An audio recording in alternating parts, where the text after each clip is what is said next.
Hello అండి, welcome to Bhavani's world. ఈరోజు నేను టేస్టీ గుత్తి వంకాయ కర్రీ ఎలా చేయాలో చూపిస్తాను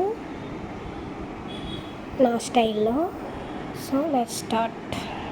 దానికి కావాల్సిన పదార్థాలు ఫస్ట్గా ఉల్లిపాయ, టమాటో, పచ్చిమిర్చి, కొంచెం సాల్ట్, జీలకర్ర అన్నీ వేసి ఈ విధంగా పేస్ట్ చేసుకోవాలి. అలాగే వంకాయలను కూడా ఈ విధంగా కట్ చేసి పక్కన పెట్టుకోవాలి వాటర్లో వేసుకొని. అలాగే పోపు దినుసులు, కొంచెం జీలకర్ర, ఆవాలు, కరివేపాకు ఈ విధంగా వేసుకొని పక్కన పెట్టుకోవాలి. తర్వాత స్టవ్ వెలిగించి స్టవ్ పైన ప్యాన్ పెట్టి ఒక 2 టేబుల్ స్పూన్ ఆయిల్ అయితే వేయాలి. ఆయిల్ కొంచెం హీట్ ఎక్కిన తర్వాత దానిలో ముందుగా పెట్టుకున్న పోపు వేయాలి. అది బాగా బ్రౌన్ షేడ్ వచ్చేంత వరకు ఫ్రై చేసి పోపు వేగిన తర్వాత పేస్ట్ చేసి పెట్టుకున్న ఉల్లిపాయ ముద్ద వేయాలి.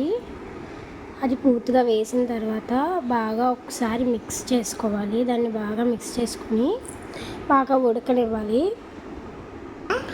అది బాగా ఉడికిన తర్వాత కొంచెం సాల్ట్, పసుపు వేసి బాగా మిక్స్ చేయాలి. అలా మిక్స్ చేసిన తర్వాత కొంచెం గరం మసాలా కూడా వేయాలి, ధనియాల పొడి ఇవన్నీ వేసిన తర్వాత వంకాయలు ఒక్కొక్కటి దాంట్లో పెట్టాలి. స్టవ్ పైన మూత పెట్టుకొని ఒక 2 మినిట్స్ ఉడకనివ్వాలి. ఉడికిన తర్వాత ఒకసారి మూత తీసి కలుపుతూ ఉండాలి మధ్య మధ్యలో. ఈ విధంగా కలుపుతూ ఉండాలి. వంకాయ పూర్తిగా ఉడికిందా లేదా అనేది చూడాలి. పూర్తిగా ఉడికిన తర్వాత కర్రీలోంచి ఆయిల్ సెపరేట్ అవుతున్నప్పుడు ఒకసారి బాగా మిక్స్ చేసుకుని కర్రీని స్టవ్ ఆఫ్ చేసుకుంటే అంతే, కంప్లీట్ అయిపోతుంది వంకాయ కర్రీ. దీంట్లో కాంబినేషన్గా నేను ముద్దపప్పు కూడా వేసుకుంటాము. సో వీడియో నచ్చితే లైక్ చేసి, షేర్ చేసి, సబ్స్క్రైబ్ చేయండి.